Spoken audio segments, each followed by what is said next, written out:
Everyone, welcome to your own channel that is LED classes. तो आज की इस सीरीज़ में हम अपने चैप्टर नंबर 2 के क्वेश्चन एनसीईआरटी क्वेश्चन आंसर देखेंगे, जो कि काफ़ी डिमांड स्टूडेंट्स की आने के बाद ही बनाए गए हैं, बिकॉज स्टूडेंट्स ने बहुत ज़्यादा डिमांड की कि ma'am please make the question answer series of chapter number 2। तो अब हम स्टार्ट करते हैं अपनी सीरीज़ को। आज की सीरीज़ में हम सिर्फ 1 to 10 क्वेश्चन 1 to 10 और 11 question we will discuss. Okay तो आप इसको यहाँ पर 11 क्वेश्चन कर दीजिए, क्योंकि आज इस सीरीज़ में हम यहाँ पर 11 क्वेश्चंस डिस्कस करने वाले हैं। तो देखिए आज जो अब हमारा पहला क्वेश्चन क्या है। हमारे पहले क्वेश्चन में हमें फिल इन द ब्लैंक्स दे रखे हैं कि 1 सेंटीमीटर जो है वो कितने मीटर क्यूब के इक्वल होता है, आपको वो बताना है। सेकंड क्वेश्चन में सरफेस एरिया के बारे में बताना है, मिलीमीटर स्क्वायर में निकालना है। थर्ड में व्हीकल जो है उसकी स्पीड इतनी दे रखी है, उसको मीटर में कन्वर्ट करना है। और फोर्थ में आपको इसकी डेंसिटी निकालनी है ग्राम सेंटीमीटर पर क्यूब में, किलोग्राम पर मीटर क्यूब में। अब देखिए फर्स्ट क्वेश्चन का आंसर देखिए। आपको पता है कि 1 सेंटीमीटर किसके इक्वल होता है, 1 सेंटीमीटर आपका 1 मीटर क्यूब के इक्वल होता है। ठीक है, 100 मीटर के इक्वल होता है। यानी कि आपके पास अगर आप देखें तो आपके पास आएगा 1 meter is equal to 100 centimeter. 1 meter किसके इक्वल होता है, 100 सेंटीमीटर के इक्वल होता है। ठीक है, लेकिन अगर आपको 1 सेंटीमीटर के लिए निकालना है तो 1 सेंटीमीटर किसके इक्वल हो जाएगा, 1/100 मीटर के इक्वल हो जाएगा। ठीक है, तो आपने निकालना है मीटर सेंटीमीटर क्यूब के लिए। तो सेंटीमीटर क्यूब के लिए आपको क्या करना पड़ेगा, उतने ही बार आपको 1/100 से मल्टीप्लाई करना पड़ेगा। अगर क्यूब है तो आपको 3 टाइम्स मल्टीप्लाई करना पड़ेगा। अगर ट्वाइस होता, स्क्वायर होता तो हम 2 टाइम्स मल्टीप्लाई करते हैं। तो अब आपने क्या करा, 1/100 को आपने 3 टाइम्स मल्टीप्लाई किया। जब आप 3 टाइम्स मल्टीप्लाई करेंगे तो आपके पास आंसर कितना आ जाएगा, 10⁻⁻6 मीटर क्यूब आ जाएगा। अब देखिए हमारे सेकंड पार्ट की तरफ। सेकंड पार्ट में हमने सरफेस एरिया निकालना था सिलेंडर का। सरफेस एरिया का फॉर्मूला क्या होता है सिलेंडर का, वो होता है 2πr+h। ये फॉर्मूला होता है। आर आपके पास 2 सेंटीमीटर दे रखा है। 2 सेंटीमीटर यानी कि 2 × 1 सेंटीमीटर। क्या आप सेंटीमीटर को मिलीमीटर में कन्वर्ट कर सकते हैं। 1 सेंटीमीटर 10 मिलीमीटर के इक्वल होता है, that is equal to 20 millimeter. और एच आपको दे रखा है 10 सेंटीमीटर। और 10 सेंटीमीटर को भी आप मिलीमीटर में कन्वर्ट करेंगे तो कितना आएगा, 10 × 10 दैट इज 100 मिलीमीटर आ जाएगा। तो आपके पास यहाँ से जो एस की वैल्यू आएगी 2 × पाई की वैल्यू कितनी है, 3.14। और आर कितना है आपके पास, आर आपके पास अगेन 20 मिलीमीटर है। और अगेन एच आपके पास 100 मिलीमीटर है। आप इसमें वैल्यू पुट करिए और आपका आंसर ये आ जाएगा। दैट इज़ आप आंसर भी देख सकते हैं 15072 को आप किस में कन्वर्ट करेंगे, मिलीमीटर स्क्वायर में, 10 की पावर में करेंगे तो आपके पास 1.5 × 10⁻4 मिलीमीटर स्क्वायर आ जाएगा। ये 1.5 सिर्फ सिंप्लिसिटी के लिए ही लिया गया है ताकि आपकी कैलकुलेशन ईजी रहे। ओके नेक्स्ट आपके पास कन्वर्जन था। तो कन्वर्जन में क्या था आपके पास, कन्वर्जन में आपको किलोमीटर पर आवर को मीटर पर सेकंड में कन्वर्ट करना था। और ये आपको पता है कि 1 किलोमीटर पर आवर जो है 5/18 मीटर पर सेकंड के इक्वल होता है। ठीक है, या फिर आप इसको 1000/3600 भी कर सकते हैं, वो आपकी मर्जी है, जैसा भी आप करना चाहें। तो आप 18 किलोमीटर पर आवर को डायरेक्टली किससे मल्टीप्लाई कर देंगे, 5/18 से मल्टीप्लाई कर देंगे। 5/18 से 18 कैंसिल, तो आपके पास कितना बच जाएगा, 5 मीटर पर सेकंड बच जाएगा। तो देयरफॉर डिस्टेंस जो है, डिस्टेंस का फॉर्मूला क्या होता है, स्पीड इंटू टाइम। स्पीड आपके पास कितना है, आपके पास 5 गिवन है। और डिस्टेंस कितना, टाइम कितना हो गया 1, तो ये आपके पास कितना हो जाएगा 5 मीटर। दैट इज व्हीकल का हो जाएगा 5 मीटर इन 1 सेकेंड आपके पास। यानी कि 1 सेकंड में कितना डिस्टेंस कवर किया उसने, 5 मीटर इन 1 सेकंड कवर किया उसने व्हीकल ने। ओके तो आई होप आपको ये समझ आया हो सी पार्ट हमारा इसका। अब हमारे पास जो डी पार्ट था वो रिलेटिव डेंसिटी था। डी पार्ट रिलेटिव डेंसिटी का फॉर्मूला क्या होता है आपके पास, रिलेटिव डेंसिटी का फॉर्मूला होता है density of substance by density of water. और वाटर की डेंसिटी आप सभी को पता है, क्लास 9 में सभी ने पढ़ रखा है, 1 ग्राम पर सेंटीमीटर क्यूब होती है। ठीक है, और डेंसिटी ऑफ जो रिलेटिव डेंसिटी दे रखी है लेड की, वो दे रखी है 11.3। तो आपके पास डेंसिटी ऑफ वाटर है 1, तो 11.3 × 1 करके आप डेंसिटी ऑफ लेड निकाल सकते हैं। अगेन 1 ग्राम जो है 1/1000 किलोग्राम के इक्वल होता है, क्योंकि आपको किलोग्राम में भी कन्वर्ट करना है और ग्राम में भी कन्वर्ट करना था। तो ग्राम में तो आपके पास है ही। अब आपने कैसे निकाला, 1 सेंटीमीटर क्यूब में अभी मैंने आपको बताया था कि 1/100 × 1/100 × 1/100 हो जाएगा, दैट इज 10⁻⁻6 हो जाएगा। तो 1 ग्राम पर सेंटीमीटर क्यूब को आप कैसे दिखाएंगे, 1 ग्राम में 10⁻³ किलोग्राम हो गए आपके पास, और 1 सेंटीमीटर क्यूब में 10⁻6 हो गए।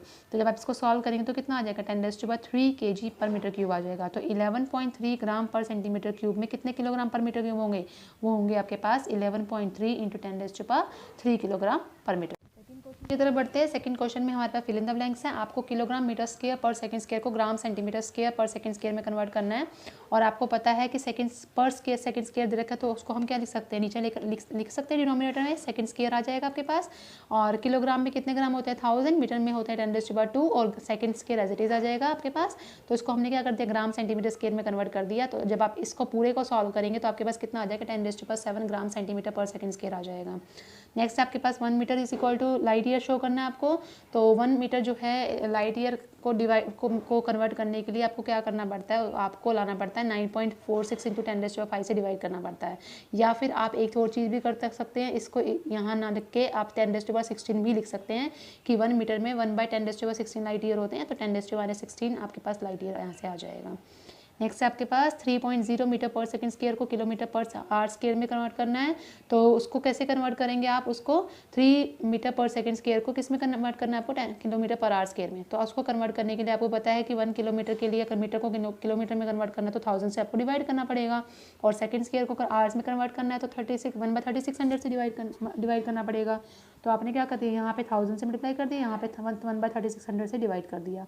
जब आप इसको सॉल्व करेंगे तो आपके पास कितना आएगा, 3 इंटू 3600 क्योंकि स्क्वायर है, और 10⁻³ यहाँ आ गया। जब आप इस सबको मल्टीप्लाई करेंगे तो मल्टीप्लाई करने के बाद आपके पास आ जाएगा 3.888 into 10⁴ kilometre per hour square आ जाएगा। चलते हैं अपने नेक्स्ट उसकी तरफ। जो जी की वैल्यू हमारे पास दे रखी है 6.67 न्यूटन मीटर स्क्वायर पर किलोग्राम स्क्वायर। ठीक है, अगर न्यूटन को हमने कन्वर्ट करना है, न्यूटन क्या होता है, F = ma होता है, याद हो तो F = ma होता है, और अगर इसकी यूनिट निकालें तो वो कितनी होती है, किलोग्राम मीटर पर सेकंड स्क्वायर होती है। ठीक है, जब आप इसको सॉल्व करेंगे तो वो आ गया किलोग्राम मीटर पर सेकंड स्क्वायर, न्यूटन की जगह ये लिख सकते हैं, ये टर्म एज इट इज़, सिर्फ न्यूटन को चेंज किया, बाकी मीटर स्क्वायर किलोग्राम पर स्क्वायर ये एज इट इज़ आएगा। जब आप इसको सॉल्व करेंगे तो यहाँ से कितना आएगा आपके पास, किलोग्राम ग्राम है, यहाँ किलोग्राम -2 है, तो कितना हो गया, किलोग्राम -1 हो जाएगा यहाँ पे। ठीक है, यहाँ पर मीटर है और मीटर स्क्वायर है, तो कितना हो गया, मीटर क्यूब हो गया, और यहाँ पे सेकंड स्क्वायर ऊपर जाएगा तो पर सेकंड स्क्वायर हो जाएगा। तो यहाँ से कितना आ गया, 6.67 × 10⁻11 meter cube by kilogram second square. तो आपने क्या करा, मीटर को सेंटीमीटर में कन्वर्ट किया, 10⁻² हो गया का होल क्यूब, और यहाँ पर कितना हो गया, किलोग्राम का 10⁻³ का होल स्क्वायर हो गया। सेकंड स्क्वायर में आपके पास कोई इतना वो नहीं है, तो आपके पास कितना आया यहाँ से, जब आप इसको सबको सॉल्व करेंगे पूरे को, तो आपके पास आंसर इसका ये आ जाएगा 6.67 × 10⁻8 पर सेंटीमीटर क्यूब पर सेकंड स्क्वायर और पर ग्राम सॉरी। ठीक है, अब आते हैं हम अपने नेक्स्ट क्वेश्चन की तरफ, थर्ड क्वेश्चन की तरफ। इसमें आपको एनर्जी की वो दे रखी है वैल्यू, 4.2 जूल दे रखा है, और 1 जूल इतने 1 kg मीटर स्क्वायर पर सेकंड स्क्वायर के इक्वल दिखा रखा है आपको। ठीक है, तो इसको हम अपने कन्वर्जन मेथड से कर सकते हैं कि हमने इसको CGS को से किस में कन्वर्ट करना है, सॉरी MKS सिस्टम से CGS में कन्वर्ट करना है। और MKS में आपको पता है कितना होता है, kg मीटर सेकंड होता है, और उसमें हमें दे रखा है यहाँ पे अल्फा बीटा गामा दे रखा है। तो M2 को हमने अल्फा kg मान लिया, L2 को हमने बीटा मीटर मान लिया, और T2 को हमने वाई सेकंड मान लिया, ये हमें गिवन भी है इसके अंदर। ठीक है, तो अगर हमने यहाँ से ABC की वैल्यू निकालनी है, एनर्जी का फॉर्मूला होता है क्या, डायमेंशन M1 L1 T-2 होता है। ठीक है, और हमें पता है कि जब हम डायमेंशन लिखते हैं तो M⁴A L⁴B और T⁴C आता है। तो यहाँ से ABC की वैल्यू कितनी आ जाएगी, A की वैल्यू आ जाएगी आपके पास 1। ठीक है, यहाँ बिकॉज M की पावर 1 है, B की पावर 2, यहाँ पे L की पावर 2 है, और C की पावर -2, यहाँ T की पावर कितनी है, -2 है। इसी वजह से ABC की वैल्यू हमारे पास आ जाएगी। और हमें पता है कि हमारे पास जो कन्वर्जन का फॉर्मूला होता है वो क्या होता है, वो होता है आपका N2 = N1 M1/M2⁴A L1/L2⁴B and T1/T2⁴C। ठीक है, M1 आपके पास 1 kg है, MKS सिस्टम में क्या होता है 1 kg होता है। ठीक है, M2 में कितना हो गया अल्फा kg, तो आ गया 1 kg/अल्फा kg। सिमिलरली L1 कितना है 1 मीटर, इसमें कितना है बीटा मीटर, तो 1/बीटा मीटर हो जाएगा। यहाँ पे 1 सेकेंड, और ये कितना हो गया वाई सेकेंड, तो 1/y की जगह आप गामा यहाँ कर दीजिए, गामा सेकेंड आ जाएगा। तो जब आप इसको सॉल्व करेंगे तो आपके पास कितना आएगा, अल्फा ऊपर जाएगा, kg से तो kg कैंसिल, अल्फा -1 हो गया, मीटर से मीटर कैंसिल, बीटा की पावर -2 हो जाएगी, और यहाँ सेकंड से सेकंड कैसे गामा की पावर 2 हो जाएगी। तो यहाँ से आपके पास क्या आ जाएगा, N2 की वैल्यू आ जाएगी 4.2 पर अल्फा पर beta square gamma square. Okay, तो यहाँ से आपको आई होप कि आपको समझ आ गया हो। फोर्थ क्वेश्चन में कुछ नहीं है, सिर्फ और सिर्फ आपको क्या करना है, इसके अंदर आपको कंपैरिजन दिखाने हैं कुछ ना कुछ। ठीक है, जैसे एटम्स हैं, एटम का एक छोटा ऑब्जेक्ट है, तो उसको हमने कंपैरिजन की दिखा दिया किस चीज़ से। देखिए एटम जो है बहुत स्मॉल है एज कंपैरिजन टू सोकर बॉल। इसमें सोकर बॉल की जगह आप कोई और भी एग्जांपल दे सकते हैं जिससे एटम बहुत छोटा हो। ठीक है, सेकंड केस में आपको बोल रखा है jet plane moves with a great speed. तो ग्रेटर स्पीड और किसकी हो सकती है हमें नहीं पता। ठीक है, यहाँ से हम सिर्फ जेट की बताएंगे। तो जेट प्लेन जो है वो उसकी स्पीड क्या कहते हैं, किसी भी जो ऐसा व्हीकल है जिससे वो हो, अगर हम उसमें कार भी ले लें चाहे बाइसिकल ले लें, उनसे भी क्या है उनकी स्पीड ज़्यादा ही रहेगी। नेक्स्ट है आपके पास मास ऑफ जुपिटर जो है वो बहुत ज़्यादा लार्ज है। ऑब्वियसली बात है, जुपिटर का मास जो है बहुत ज़्यादा लार्ज है as comparison to cricket ball also. Cricket ball के मास से भी क्या है बहुत ज़्यादा लार्ज है। ठीक है, तो हम यहाँ से क्या बोलेंगे कि mass of Jupiter is very large as comparison to cricket ball. Next part आपके पास आता है the air inside this room contains a large number of molecules. अब हमारे एयर के अंदर बहुत सारे मॉलिक्यूल्स हैं, ठीक है, और जितना कि अगर हम उसको कंपेयर करें कि जितने कंपोनेंट्स हमारे ज्योमेट्री बॉक्स में प्रेजेंट होते हैं, ठीक है, ज्योमेट्री बॉक्स में हमारे पास क्या होता है, pencil, pen, rubber sharpener, eraser, तो जितने मॉलिक्यूल्स वहाँ, जितने कंपोनेंट्स वहाँ प्रेजेंट होंगे उसके कंपैरिजन हमारे रूम के अंदर जो एयर के पार्टिकल्स हैं वो बहुत ज़्यादा होंगे, उसके अंदर मॉलिक्यूल्स बहुत ज़्यादा होंगे। ऐसे अगर प्रोटॉन की बात करें तो प्रोटॉन का जो मास है वो क्या होगा, प्रोटॉन जो है it is more massive than electron. Massive का मतलब बहुत भारी है इलेक्ट्रॉन के कंपैरिजन, ठीक है। ऐसे ही जो स्पीड ऑफ साउंड है वो लेस है किससे, स्पीड ऑफ लाइट से। जस्ट कंपैरिजन शो करना है, इसको आप कोई और एग्जांपल से भी शो कर सकते हैं। नेक्स्ट आपके पास क्या है, आपको इसके अंदर लेंथ की यूनिट दे रखी है, ठीक है, इस तरह से चूज़ करनी है कि speed of light is unity, ताकि स्पीड ऑफ लाइट कितनी होनी जाए, यूनिटी हो जाए। तो what is the distance between the sun and the earth, आपको डिस्टेंस निकालना है 8 मिनट 20 सेकंड के अंदर, ठीक है। तो आपको पता है डिस्टेंस निकालने के लिए फॉर्मूला क्या होता है, speed of light into time होता है, ठीक है। स्पीड ऑफ लाइट कितनी है, 1 यूनिट, टाइम कितना है, 8 मिनट 20 सेकंड। 8 मिनट 20 सेकंड को अगर आप सेकंड में कन्वर्ट करेंगे तो कितना आएगा, 8 × 60 + 20, तो कितना हो गया यहाँ पे 500 सेकंड आ जाएगा, ठीक है। तो distance between the sun and the earth कितना हो गया, 1 × 500, क्योंकि 1 यूनिट दे रखा है और आपके पास यहाँ से कितना हो गया, 500 सेकंड हो गया, तो 1 × 500 कितना हो जाएगा, 500 यूनिट्स आ जाएगा आपके पास। आई होप आपको समझ आया हो। नेक्स्ट आपके पास आता है 2.6 क्वेश्चन जो है। 6 क्वेश्चन क्या है आपके पास, आपको इसके अंदर वर्नियर कैलिपर दिखा रखा है 20 division on the slide scale. अब आपको जब भी मेजरिंग दिखानी है, इसकी प्रिसाइजिंग वैल्यू दिखानी है, तो उसको क्या करेंगे, आप उसकी डिवीजन से डिवाइड कर देंगे, ठीक है। जैसे हमारे पास स्केल होता है तो हम इतने 10 डिवीज़न के लिए इतना नंबर है, तो 1 डिवीज़न के लिए क्या करते हैं, डिवाइड करते हैं। ऐसे यहाँ पे हमने 20 डिवीज़न के लिए वो करना था, तो लीस्ट काउंट क्या होता है, छोटा काउंट होता है, बहुत ज़्यादा छोटी वैल्यू होती है, तो उसको क्या करेंगे, डिवीज़न के लिए आप 1/20 से उसको डिवाइड कर देंगे। कितना आ जाएगा, 0.05 मिलीमीटर, या इसको मीटर में कन्वर्ट करेंगे तो 5 × 10⁻⁵ मीटर आ जाएगा। सिमिलरली अगर आप बात करते हैं नेक्स्ट पार्ट की, स्क्रू गेज की, उसमें पिच आपको दे रखे 1 मिलीमीटर और डिवीज़न दे रखा है आपको 100 डिवीजन्स ये दे रखा है। तो लीस्ट काउंट का निकालने का फॉर्मूला होता है pitch by number of division, ठीक है। पिच कितना दे रखा है आपको, 1 मिलीमीटर, मिलीमीटर को अगर आप मीटर में कन्वर्ट करेंगे 10⁻³ होता है, ठीक है। और 100 डिवीजन आपको ऑलरेडी गिवन है। जब आप 10⁻³ को 100 से डिवाइड करेंगे, मीन्स 10⁻² से करेंगे, ठीक है, ये ऊपर जाके क्या हो जाएगा, माइनस हो जाएगा, -3 -2 कितना होता है, 10⁻⁵, ये आपका आंसर आ गया 10⁻⁵। सिमिलरली नेक्स्ट क्वेश्चन में आपको क्या बोल रखा है कि एक ऑप्टिकल इंस्ट्रूमेंट है, उसको हमने मेजर करना है with in a wavelength of light की वेवलेंथ में, ठीक है। और अब इसने क्या बोला कि लीस्ट काउंट जो है ऑप्टिकल इंस्ट्रूमेंट का वो हम कंसिडर करते हैं 6000 एंगस्ट्रॉम, ठीक है। और एक एंगस्ट्रॉम में होता है 10⁻⁻10 मीटर होता है, ओके। जब आपके पास 10⁻⁻10 मीटर हो जाएगा और 6000 यहाँ पे ऑलरेडी है, इंटू 10⁻³ हो गया 1000 का, ठीक है, 6000 का, तो 10⁻10 -10 + 3 कितना होता है, 7 होता है आपके पास, -7, तो यहाँ से कितना आ गया, 6 × 10⁻7 मीटर आ गया। तो लीस्ट काउंट जो है ऑप्टिकल इंस्ट्रूमेंट का इतना लीस्ट होता है कि it is more precise device out of 3 instrument given to us, ठीक है। जितने भी 3 इंस्ट्रूमेंट है हमारे पास, चाहे वर्नियर कैलिपर हो, चाहे स्क्रू गेज हो, चाहे आपके पास फेरोमीटर हो, ठीक है, उसके कंपैरिजन जो इसका लीस्ट काउंट है वो सबसे ज़्यादा प्रिसाइज होता है हमारे पास किसका, ऑप्टिकल इंस्ट्रूमेंट का, okay. Come to the 7th question. इसमें आपको थिकनेस दे रखी है ह्यूमन एयर की, मेजर की एक स्टूडेंट ने, ठीक है, माइक्रोस्कोप के थ्रू, उसका मैग्नीफिकेशन था 120 ऑब्जर्वेशन फाइंड आउट किया उसने, और व्यू जो है माइक्रोस्कोप का वो 3.5 मिलीमीटर है। तो आपको एस्टिमेट निकालना है थिकनेस ऑफ हेयर का। तो मैग्नीफिकेशन का फॉर्मूला क्या होता है, मैग्नीफिकेशन का फॉर्मूला होता है observe width by real width, ये फॉर्मूला होता है आपका, हमेशा याद रखिएगा इसको। आपको मैग्नीफिकेशन दे रखा है 100 और उसकी विड्थ कितनी दे रखी थी, 3.5 मिलीमीटर, तो आपको रियल विड्थ निकालनी है। तो रियल विड्थ कैसे निकालेंगे, ऑब्जर्व विड्थ को किससे डिवाइड कर देंगे, मैग्नीफिकेशन से डिवाइड कर देंगे। It means y by m आ जाएगा। y कितना है आपके पास, y आपके पास था 3.5 और m कितना है 100, तो 3.5/100 कितना हो जाएगा, 0.035 मिलीमीटर आ जाएगा, इससे आपका आंसर, ओके। नेक्स्ट क्वेश्चन आता है आपके पास, answer the following, you are given a thread and a metre scale, how will you estimate the diameter of thread. आपको एक थ्रेड दे रखा है, एक मीटर स्केल दे रखा है, आप इसको कैसे एस्टिमेट करेंगे। आप क्या कर सकते हैं, उस थ्रेड को एक स्मूथ रोड पे जैसे आपके पास, ये सपोज करिए ये रोड है, ठीक है, इस रोड पे उस थ्रेड को क्या कर सकते हैं, माउंट कर सकते हैं, ठीक है। तो इसने क्या कहा कि wrap the thread on the uniform smooth road, ठीक है। इस तरह से हमने करना है कि कॉइल जो है वो एक दूसरे के बहुत क्लोज हो।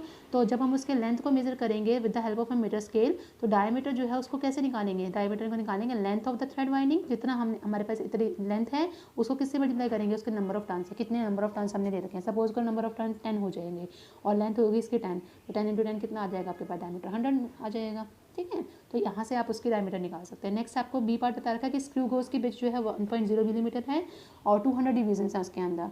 तो आप कैसे बता सकते हैं कि इसकी एक्यूरेसी जो है वो इंक्रीज़ होगी by the increasing the number.